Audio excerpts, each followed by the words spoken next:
ପିଲାମାନେ କେମିତି ଅଛ? ସବୁ ଭଲରେ ଅଛ ତ ପିଲାମାନେ?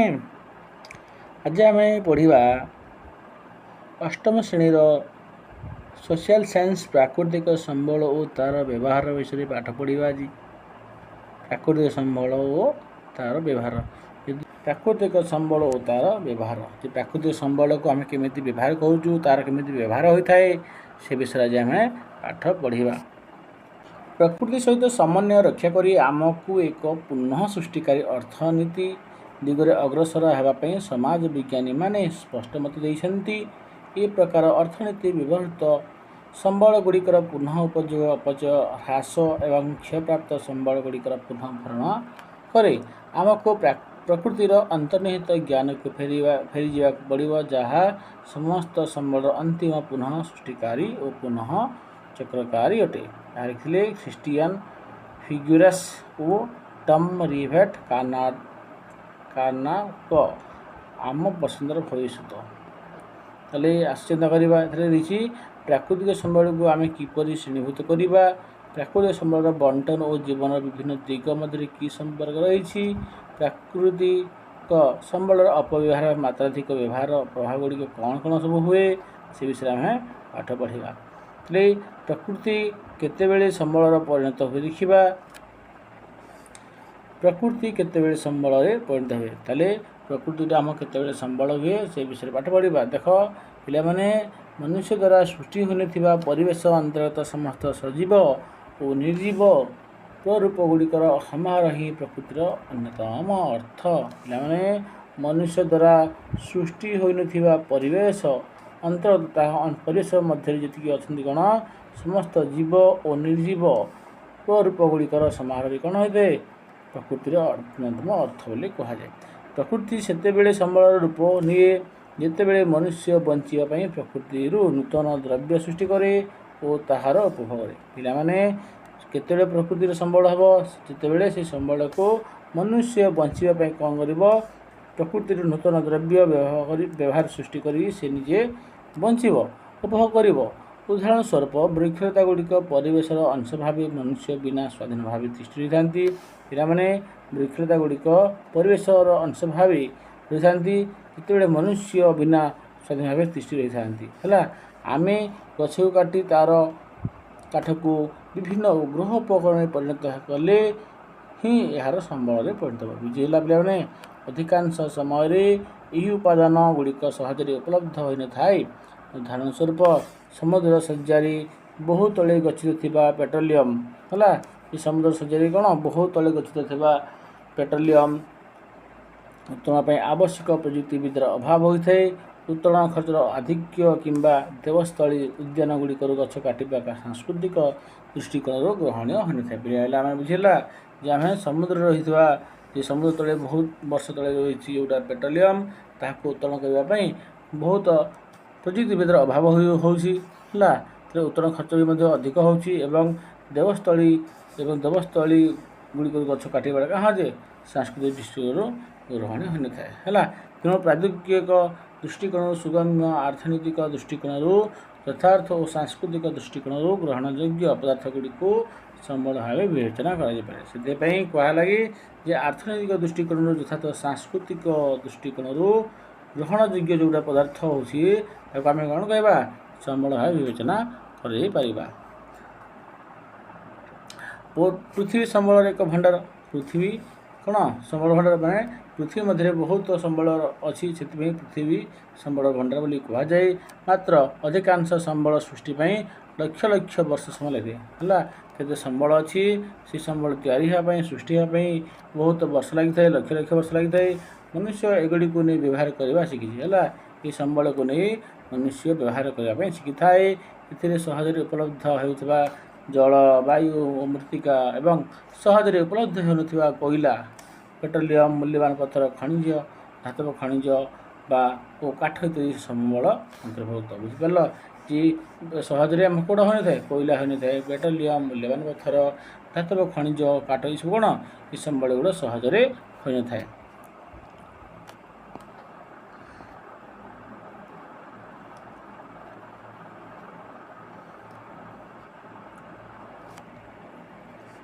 ହେଲା ସଂକ୍ଷେପରେ କହିବାକୁ ଗଲେ ପ୍ରକୃତିରୁ ମିଳୁଥିବା ଓ ମନୁଷ୍ୟ ପାଇଁ ଉପଯୋଗୀ ସମସ୍ତ ମୂଲ୍ୟବାନ ସାମଗ୍ରୀ ବା ପଦାର୍ଥ କ'ଣ ହୁଏ ପ୍ରାକୃତିକ ସମ୍ବଳ କୁହାଯାଏ।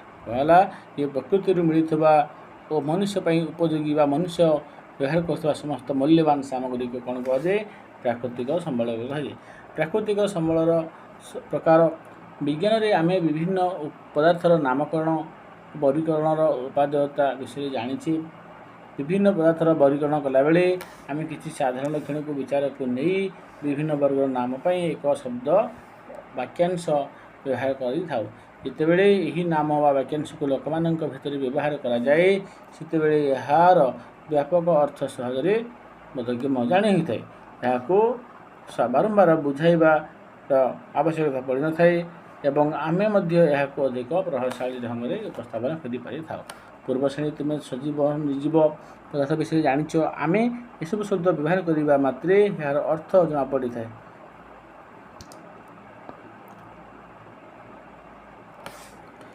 ଏ ପ୍ରାକୃତିକ ସମ୍ବଳକୁ ବିଭିନ୍ନ ଆଧାରରେ ଶ୍ରେଣୀଭୁକ୍ତ କରାଯାଇପାରିଥାଏ ଯଥା ବଞ୍ଚିବା ପାଇଁ ଆବଶ୍ୟକତା ପଦାର୍ଥର ଉତ୍ସ ଓ ଶକ୍ତିର ଉତ୍ସ ଆଦି ଆଧାରକୁ ବିଚାରକୁ ନିଆଯାଇପାରେ। ତାହେଲେ ବଞ୍ଚିବା ପାଇଁ ଆବଶ୍ୟକ ସମ୍ବଳ ତାହେଲେ ଆମେ ବଞ୍ଚିବା ପାଇଁ କ'ଣ ସମ୍ବଳ ଆମର ଦରକାର ହୋଇଥାଏ ପିଲାମାନେ ହେଲା। ତାହେଲେ ନିଶ୍ୱାସ ପ୍ରଶ୍ୱାସ ପାଇଁ ଆବଶ୍ୟକ ବାୟୁ ଆମର ଦରକାର। ପିଲାମାନେ ନିଶ୍ୱାସ ପ୍ରଶ୍ୱାସ ପାଇଁ ଆମ କ'ଣ ଦରକାର ବାୟୁ ଦରକାର ଥାଏ। ପିଇବା ପାଇଁ ପାଣି ଦରକାର ହୋଇଥାଏ। ଖାଇବା ପାଇଁ ଖାଦ୍ୟ ବିନା ଆମେ ପୃଥିବୀରେ ବଞ୍ଚିପାରିବା ନାହିଁ। ଆମେ ଏସବୁକୁ ବାୟୁମଣ୍ଡଳ ନଦୀ ଓ ପୋଖରୀ ଏବଂ କୃଷି କାର୍ଯ୍ୟ ବା ଅନ୍ୟ ପ୍ରାଣୀମାନଙ୍କ ଠାରୁ ପାଇଥାଉ ହେଲା। ଆମେ ନିଶ୍ୱାସ ନେଉଥିବା ବାୟୁ ପିଉଥିବା ପାଣି ଆମକୁ ଖାଦ୍ୟ ଯୋଗାଉଥିବା ମୃତ୍ତିକାକୁ ତିଆରି କରିବା ନାହିଁ। ବୁଝିପାରିଲ ପିଲାମାନେ ଯେ ଆମେ କେଉଁଟା ଆମେ ତିଆରି କରିପାରିବା ନାହିଁ ବାୟୁ ତିଆରି କରିପାରିବା ନାହିଁ ପିଉଥିବା ପାଣିକୁ ମଧ୍ୟ କରିପାରିବା ନାହିଁ ହେଲା। ମୃତ୍ତିକାକୁ ମଧ୍ୟ ଆମେ ତିଆରି କରିପାରିବା ନାହିଁ। ବିଭିନ୍ନ ସାମଗ୍ରୀ ପାଇଁ ସମ୍ବଳ ପିଲାମାନେ ବିଭିନ୍ନ ସାମଗ୍ରୀ ପାଇଁ ହେଲା। ସାମଗ୍ରୀ ପାଇଁ କ'ଣ ସମ୍ବଳ ଦରକାର ହୋଇଥାଏ ଯେ ପ୍ରକୃତିର ଉପହାରରୁ ମନୁଷ୍ୟ ଭୌତିକ ବସ୍ତୁ ସୃଷ୍ଟି କରିଥାଏ। ସେ କହିଲା ଯେ ପ୍ରକୃତିର ଉପହାର ପ୍ରକୃତି ଯଦି ଉପହାର ଦେଇଛି ସେହି ଉପହାରକୁ ମନୁଷ୍ୟ ବ୍ୟବହାର କରିକି ଗୋଟେ ଭୌତିକ ବସ୍ତୁ ସୃଷ୍ଟି କରିଥାଏ। ଆମେ ସେଗୁଡ଼ିକୁ ଆମର ଉପଯୋଗିତା ପାଇଁ କିମ୍ବା ସୌନ୍ଦର୍ଯ୍ୟ ସାମଗ୍ରୀ ତିଆରି କରିବା ପାଇଁ ବ୍ୟବହାର କରିଥାଉ ହେଲା। ସମ୍ବଳକୁ ଆମେ କ'ଣ କରିଥାଉ ବ୍ୟବହାର କରିକି ଆମେ ପିଲାମାନେ ସୌନ୍ଦର୍ଯ୍ୟ ସାମଗ୍ରୀ ତିଆରି କରିଥାଉ। ଏହା ଆମ ଜୀବନ ତଥା ଅନ୍ୟମାନଙ୍କ ଜୀବନକୁ ସମୃଦ୍ଧ କରିଥାଏ। ଯାହାଫଳରେ କି ଗୋଟିଏ କାଠ ଖଣ୍ଡକୁ ଚୌକିରେ ରୂପାନ୍ତରିତ କରାଯାଇପାରିବ ହେଲା। ପିଲାମାନେ ଯେ ଗୋଟେ କାଠକୁ ଆମେ କ'ଣ କରିବା ଗୋଟେ ସୁନ୍ଦର ଭାବରେ ଗୋଟେ ଆମେ କାଠ ବା ଚୌକିରେ ତିଆରି କରିପାରିବା ଓ ଏହାକୁ ମଧ୍ୟ ଖୋଦିତ କରାଯାଇ ସୂକ୍ଷ୍ମ ପ୍ରତିମୂର୍ତ୍ତି ମଧ୍ୟ ନିର୍ମାଣ କରାଯାଇପାରିବ। ତାହେଲେ ଗୋଟେ ଭାରତର ଭୌଗୋଳିକତା ବିବିଧତା ଆମକୁ କାଠ ଠାରୁ ଆରମ୍ଭ କରି ମାର୍ବଲ ଓ କୋଇଲା ଠାରୁ ଆରମ୍ଭ କରି ସୁନା ପର୍ଯ୍ୟନ୍ତ ବିଭିନ୍ନ ପ୍ରକାର ପ୍ରାକୃତିକ ସମ୍ବଳ ପ୍ରଦାନ କରିଥାଏ। ପିଲାମାନେ ବୁଝିଲ ହେଲା। ଶକ୍ତି ପାଇଁ ସମ୍ବଳ ଆମେ ଶକ୍ତି ପାଇଁ ଆମକୁ ସମ୍ବଳ ମଧ୍ୟ ଦରକାର ହୋଇଥାଏ। ଶକ୍ତି ଆଧୁନିକ ଜୀବନ ଶୈଳୀର ଆଧାରଶୀଳ। ଆମେ ଗୃହ ପରିବହନ ବିଭିନ୍ନ ପ୍ରକାର ଉତ୍ପାଦନ ପ୍ରକ୍ରିୟା ପାଇଁ ବିଦ୍ୟୁତ୍ ଶକ୍ତି ଆବଶ୍ୟକ କରିଥାଏ। କୋଇଲା ଜଳ ପେଟ୍ରୋଲିୟମ ପ୍ରାକୃତିକ ଗ୍ୟାସ୍ ସୂର୍ଯ୍ୟକିରଣ ପବନ ଆଦି ବିଭିନ୍ନ ପ୍ରାକୃତିକ ଉତ୍ସରୁ ଏହି ଶକ୍ତି ମିଳିଥାଏ। ବୁଝିଲା ଯେ ଶକ୍ତି ସମ୍ବଳ ପାଇଁ ଯେଉଁ କେଉଁ ପାଇବା ଆମେ କୋଇଲା ଜଳ ପେଟ୍ରୋଲିୟମ ପ୍ରାକୃତିକ ଗ୍ୟାସ୍ ସୂର୍ଯ୍ୟକିରଣ ପବନ ଏଇମାନେ ହେଲେ କ'ଣ ପ୍ରାକୃତିକ ଉତ୍ସରୁ ହିଁ ଏହି ଶକ୍ତି ଆସିଥାଏ। କେଉଁଟା ଶକ୍ତି ଆସିଥାଏ ଏମାନଙ୍କୁ ଶକ୍ତି ଆସିଥାଏ।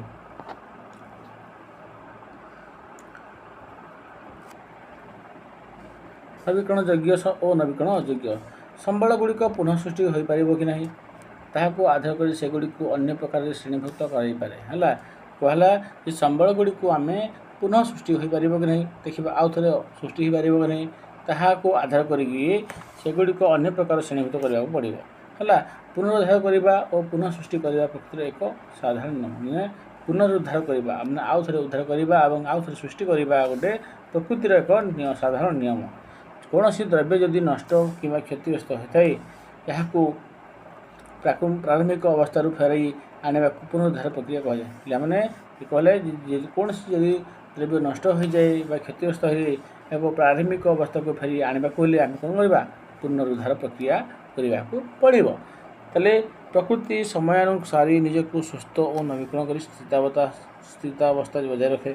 ତାହା ଲାଗି ଏ ପ୍ରକୃତି ସମୟାନୁସାରେ ନିଜକୁ ସୁସ୍ଥ ଓ ନବୀକରଣ କରି ସୁସ୍ଥିତାବସ୍ଥା ଅବସ୍ଥାକୁ ରଖେ। ତୁମ ଚର୍ମରେ କ୍ଷତି ହେଲେ ଏହା ସହଜରେ ଭଲ ହୋଇଯାଏ। ତୁମ ଚର୍ମରେ କ୍ଷତି ହେଲେ କାଁ ହେବା, କ୍ଷତ ହେଲେ ସହଜରେ ଭଲ ହୋଇଯାଏ। ଓ ସେହିପରି ଜଙ୍ଗଲରେ ଅଗ୍ନିକାଣ୍ଡ ଘଟିଲେ ଏହା ପ୍ରାକୃତିକ ଉପାୟରେ ପୁନରୁଦ୍ଧାର ହୋଇଥାଏ। ପୁନରୁଦ୍ଧାରରୁ ଅତିକ୍ରମ କରି ପୁନଃ ସୃଷ୍ଟି ହୋଇ ଆଗେଇ ଚାଲିଥାଏ। ପୁନରୁଦ୍ଧାରରୁ କ'ଣ କରିବ, ଯାମାନେ ପୁନଃ ସୃଷ୍ଟି ଆଗେଇ ଚାଲିଥାଏ।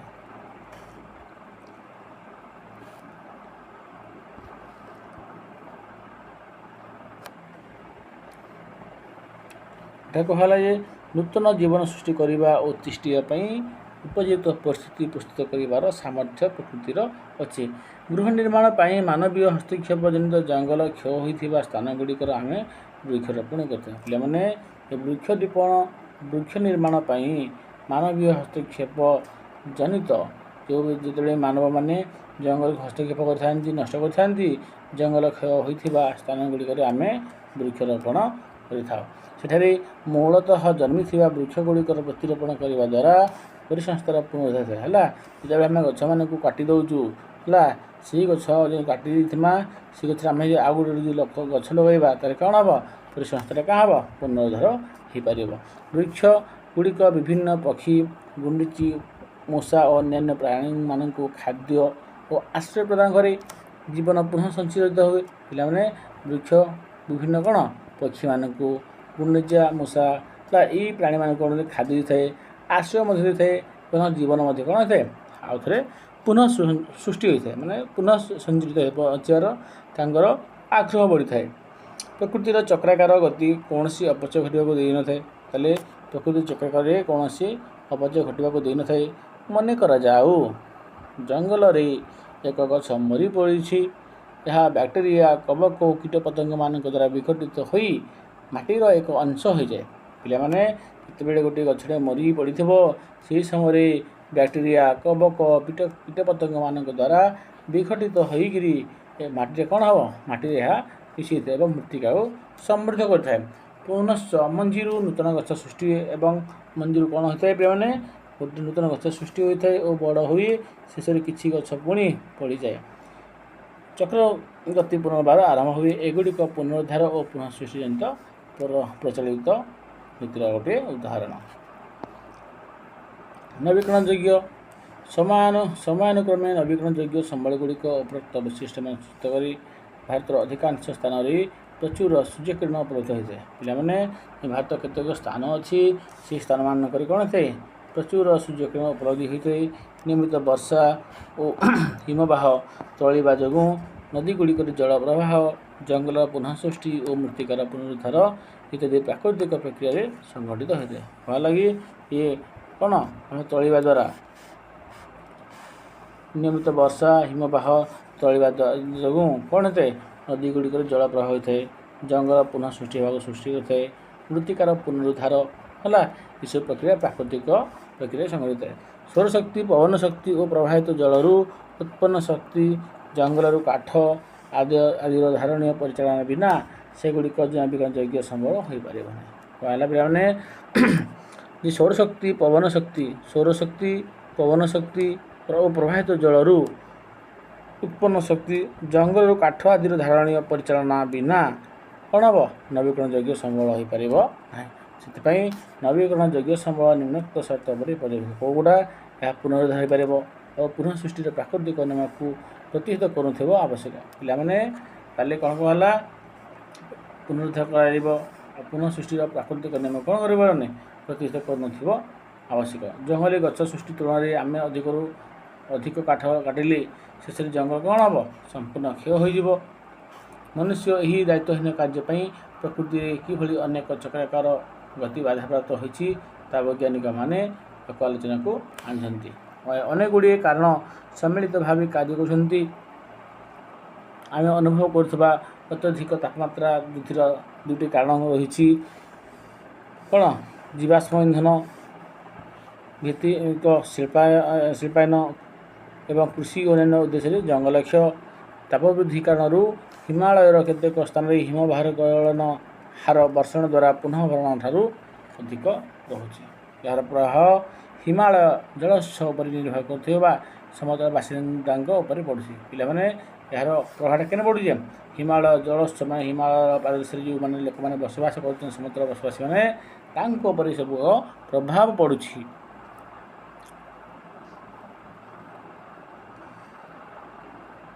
तेल आम व्यवहार कर विभिन्न सामग्री उत्पादन पर शिल्पर आवश्यक रही। शिल्पायन उत्पन्न वर्ज्यवस्तु मुख्यतः नदी और अन्य जलाशय को निष्कासित होता है। अधिकांश समय यही वर्ज्यवस्तु अपघटित हो न पार कौन जीवर खाद्य भाव व्यवहृत हो न फलतः प्रकृतिर पुनरुद्धार और पुनःसृष्टि चक्र व्याघात सृष्टि हुई नदी तथा जलाशय विषाक्त हो जाए बंचाई अनुकूल हो न ना कौन हम नदी जल कण हो विषाक्त हो जहाँद्वारा जीवन आउ अनुकूल हो न बचार आउ अनुकूल हो न था बचाई।